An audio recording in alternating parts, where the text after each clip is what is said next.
Bienvenidos todas y todos amantes de la historia. En esta cápsula didáctica vamos a hablar sobre las sagas nórdicas.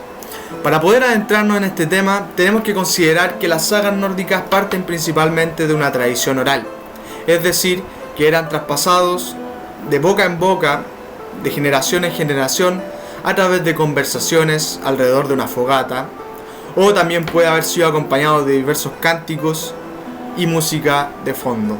También debemos considerar que las sagas nórdicas en un momento comienzan a ser literatura.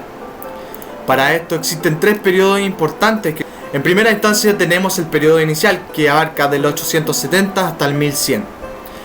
Estas composiciones poéticas eran transmitidas de generación en generación, como ya mencioné, a través de la Edda Mayor, que era una colección anónima de estos cantos épicos y mitológicos, que están datados entre el siglo IX y el siglo XII. En segunda instancia tenemos la época del aprendizaje, que abarca el año 1100 a 1200.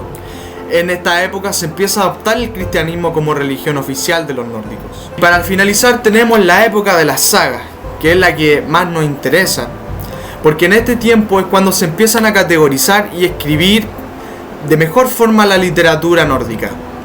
Tenemos principalmente sagas de los irlandeses, sagas de los caballeros, la saga de tradición heroica escandinava, que es donde nos vamos a detener, porque a nosotros nos interesa conocer la historia de Ragnar. Bueno, para poder adentrarnos en el mundo de Ragnar Lodbrok, primero debemos saber quiénes eran los vikingos. Los vikingos no eran simplemente unos piratas que se dedicaban a saquear, a generar miedo y terror en los europeos en la época, sino que también eran unos activos comerciantes, principalmente con el mundo árabe, ya que ellos tenían una riqueza cultural mayor y además de la económica. Esto motivó que principalmente los viajes de los vikingos eran de carácter económico y comercial.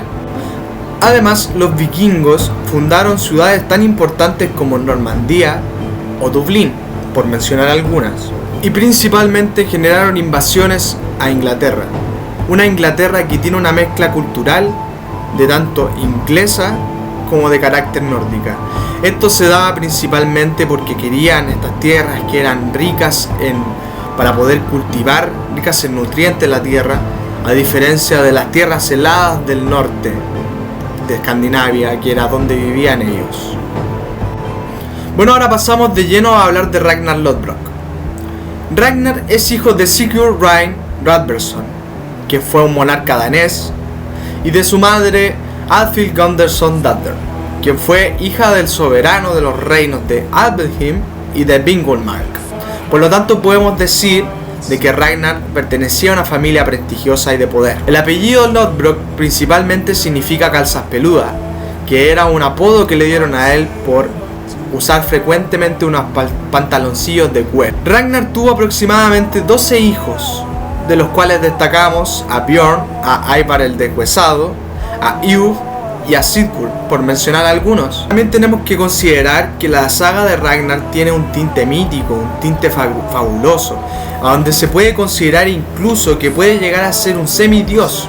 A Ragnar además le gustaban mucho las incursiones, ya que él se consideraba un descendiente directo del dios Odín, quien era el dios principal de los nórdicos. Además, a este dios se le atribuyen características de caza, de la guerra, de la victoria e incluso de la muerte. Las incursiones principalmente se realizaban en verano, cuando ya terminaban con el tema del cultivo y las condiciones para la navegación mejoraban. Los vikingos además procuraban el factor sorpresa, es decir, que nadie los esperaba. Ellos llegaban de forma imprevista y así pillar de forma desprevenida a los ciudadanos sin poder defenderse.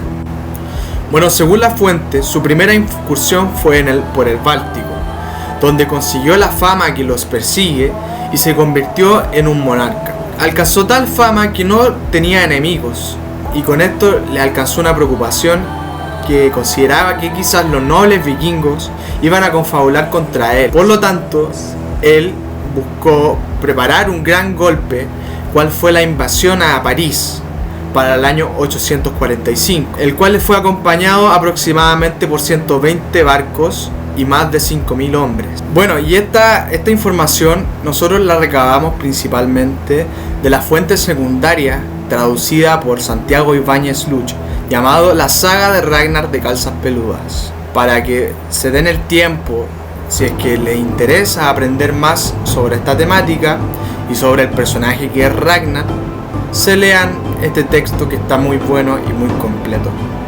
Recomendado 100%. Espero que haya sido de su agrado esta cápsula y que ojalá se motiven por aprender más de la saga y la cultura nórdica. Que estén muy bien.